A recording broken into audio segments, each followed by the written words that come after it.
وَلَا تَكُونُوا كَالَّذِينَ نَسُوا اللَّهَ فَأَنسَاهُمْ أَنفُسَهُمْ، یہ جواب ہے.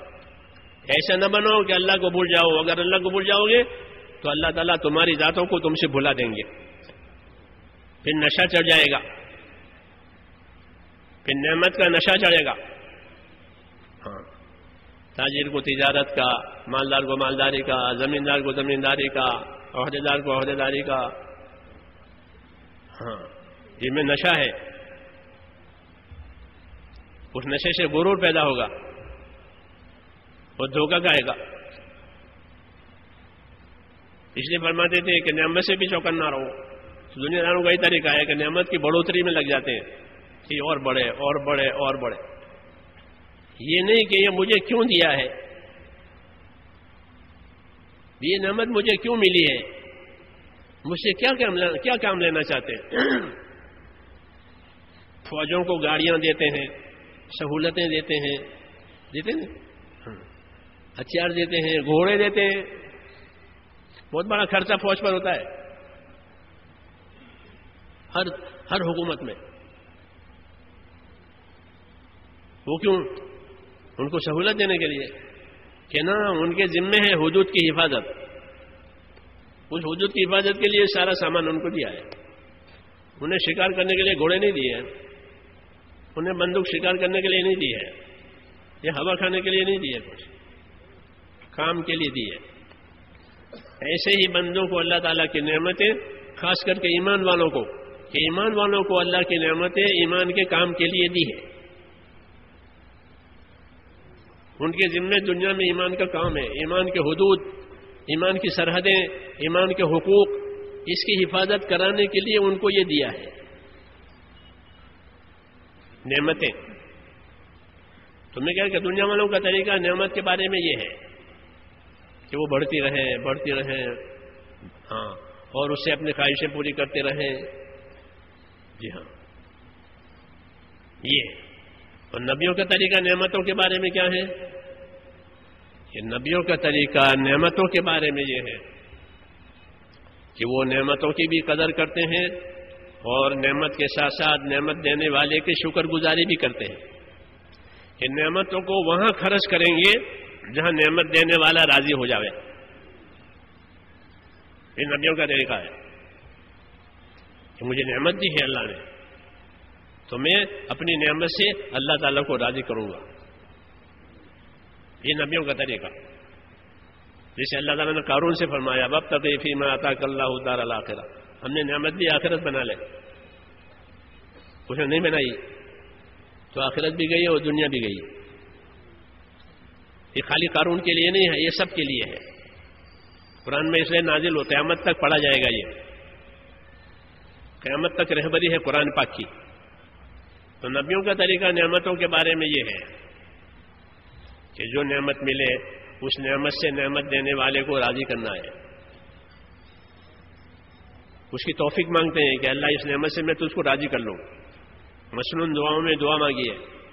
جو دعائیں حضور صلی اللہ علیہ وسلم کی مسنون آئی ہیں اس میں بہت رہبریاں ہیں. خالی وہ دعا نہیں ہے، بہت رہبری ہے کہ نعمت میں کیا کرنا چاہیے. اللہم وما رزقتنی مما احب فجعل قوۃ لی فیما تحب. یہ دعا مانگی ہے کہ وہ چیز جو آپ نے مجھے میرے من پسند دی ہے تو آپ کا احسان ہے کہ جو مجھے من پسند تھی وہ چیز ملی. اب مجھے یہ بھی توفیق دے کہ اس نعمت سے مجھے تیری رضامندی میں، تیری خوشنودی میں مجھے طاقت ملے. یہ نہیں کہ وہ نعمت مجھے غافل کرے. تو نبیوں کا طریقہ ہم کو سکھایا ہے کیا کہ نعمتوں میں شکر گزار بنو اور نعمت دینے والے کا حق ادا کرو. رسول صلی اللہ علیہ وسلم سے یہ پوچھا گیا کہ آپ تو اللہ کے بخشے بخشائے بندے ہیں، آپ پر کچھ نہیں ہے، سب آپ بخشے بخشائے ہیں، کچھ نہیں ہے آپ پر، پھر بھی آپ اتنی عبادت کرتے ہیں کہ آپ کے پاؤں پر ورم آتا ہے، تو اتنی محنت آپ کیوں کرتے ہیں؟ آپ تو بخشے بخشائے بندے ہیں، معزز بندے اللہ کے. تو کیا جواب دیا؟ یہ جواب دیا کہ افلا اکون عبدا شکورا، تو کیا میں اللہ کا شکر گزار بندہ نہ بنوں؟ جب اس نے مجھ کو اتنی عزت دی ہے کہ مجھے بخشایا بنا دیا، تو میں اس کا شکر گزار بندہ بنوں گا. اس لیے یہ عبادت شکر گزاری میں ہو رہی ہے کہ نعمت دینے والے کا حق ہے. اس لیے اعلیٰ درجے کی اطاعت یہی کہی جاتی ہے. علماء نے لکھا ہے اعلیٰ درجے کی اطاعت کہ شکر گزاری کے ذہن سے کرے کہ اللہ نے مجھے نعمت دی ہے، اس نعمت سے میں وہ کام کروں گا کہ میرا اللہ مجھ سے راضی ہو جاوے. یہ شکر گزار بندے ہیں، یہ ان کا مخصوص ثواب ہے. ان کا مخصوص ثواب ہے کہ اللہ کی نعمتوں پر شکر گزار ہے، کہ مال کو وہاں خرچ کرتے ہیں جہاں اللہ تعالیٰ کا حق ہے. یہ شکر ہے کہ مال کہاں خرچ ہوگا؟ کہ مال وہاں خرچ ہوگا جہاں اللہ تعالیٰ کا حق ہے، یا جہاں اللہ نے کسی کا حق بتایا ہے کہ مال وہاں خرچ ہوگا. یہ کیا؟ یہ شکر گزاری ہے. خوش اپنے مال کو خوش. ایک صحابی کے پاس حضور صلی اللہ علیہ وسلم کا آدمی آیا کہ آپ کے پاس مال ہے. جانور ہوتے تھے ان کے پاس، اونٹ، بکریاں، یہ عرب کا مال ہوتا تھا. جیسے اب تو پیٹرول ہے، سونا ہے. وہ پیٹرول سونا اس وقت نہیں تھا. لوگوں کا مال ان کے مویشی اور جانور ہوتے تھے. مال العرب یا الماشیہ یہ کہا جاتا تھا کہ عرب کا مال کہ ان کے جانور ہیں. ہزاروں بکریاں ہوتی تھی، آج بھی ہے. آپ یمن میں جائیں گے، شام میں جائیں گے، ہزاروں بکریوں کا مالک ہے. یہ ان کا مال ہے. سینکڑوں اونٹ ہیں،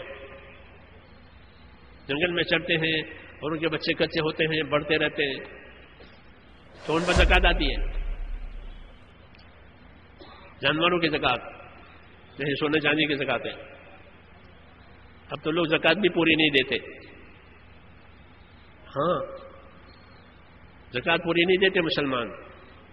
اگر مسلمان اپنی زکات پوری ہر مالدار نکالے تو غریبوں کی غریبی دور ہو جائے، پھر غریبی کا مسئلہ نہ رہے. غریبوں کی غربت کے لیے جتنی حاجت تھی اتنی حاجت اللہ نے واجب کی ہے. ہاں، اتنی حاجت اللہ نے واجب کی ہے، لیکن پوری زکات نہیں دیتے.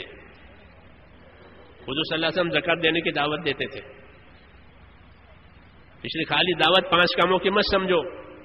5 کام، یہ 5 کام تو الف با تا ہے.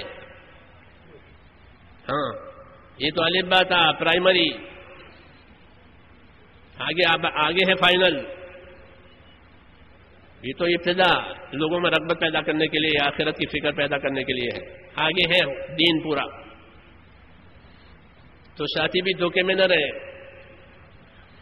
کہ دعوت کمانا کہ اپنے دین کو اپنے عمل میں لانا اور دنیا میں پھیلانا. اور دین اعمال کے مجموعے کا نام ہے.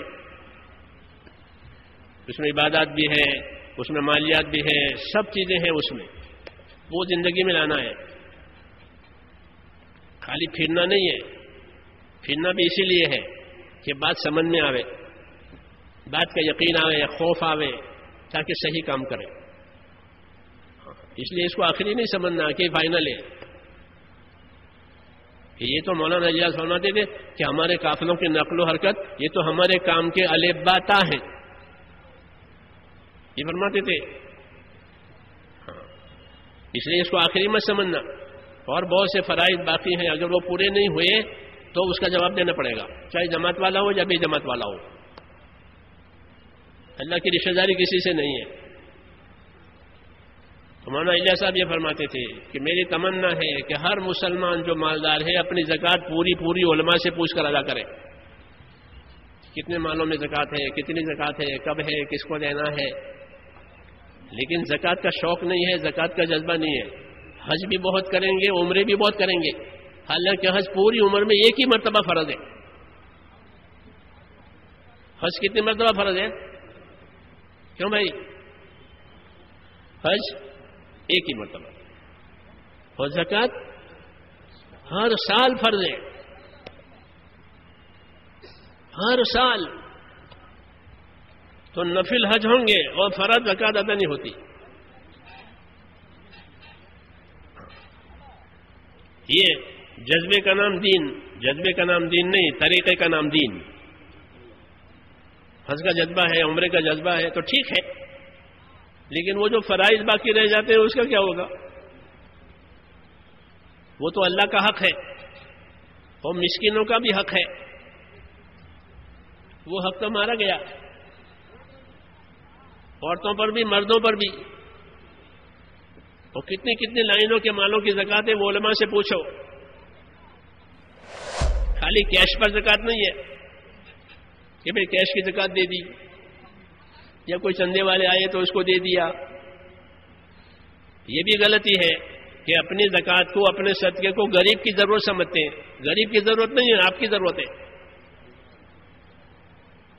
غریب کی ضرورت نہیں ہے تو کس کی ضرورت ہے؟ کہ مالدار کی ضرورت ہے. جیسے دھوبی سے کپڑے دھلواتے ہو، دھوبی کی ضرورت نہیں ہے، آپ کی ضرورت ہے. دھوبی سے کپڑے دھلواتے ہیں نا، تو دھوبی کی مدد کے لیے دھلواتے ہو، تو کس کے لیے؟ اپنے لیے. ہمارے کپڑے پاک ہوں گے، اس طرح وہ مال پاک ہو جائے گا جس میں سے زکات نکلی. نہیں تو وہ مال ناپاک ہے، اس میں میل ہے، لوگوں کا حق ہے اندر، وہ کھا جاتے ہیں. زکات نہ دینے کی وجہ سے اسے کھا جائیں گے. یہ حق ہے اللہ کا. تو عمروں کا شوق، حجوں کا شوق ٹھیک ہے، لیکن ذمہ داری پوری نہیں ہوگی. شوق پورا ہوگا، ثواب ملے گا، میں اسے انکار نہیں کرتا، لیکن زکات نہیں دی ہے تو اس کا بڑا عذاب ہے.